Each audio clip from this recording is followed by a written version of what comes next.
Assalamualaikum warahmatullahi wabarakatuh.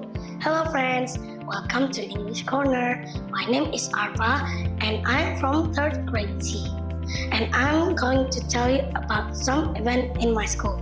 The first one is graduation. Al-Chusnaini Islamic Elementary and Junior High Full Day School held its graduation ceremony at the Aston Hotel Sidoarjo. In line with the theme Indonesian culture, the event commenced with parade and traditional dance. The ceremony was full with various activities, including speeches, prayer recitations, poetry reading, and joint singing session.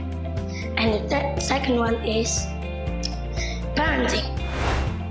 Al-Chusnaini Foundation held a parenting event attended by parents or guardians of new students from the kindergarten, elementary, and middle school levels.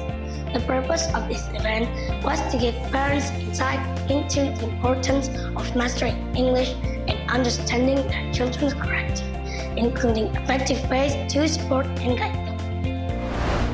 The last one is MPLS.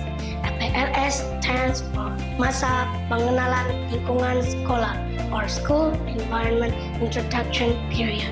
It is an orientation program for new students in Al-Chusnaini. The main goal of MPLS is to help new students adapt to the school environment. MPLS introduces new students to the school facilities, teachers, and other students. I think that's all that I can tell you about my school event. Thank you for watching. See you next time. Wassalamualaikum warahmatullahi wabarakatuh.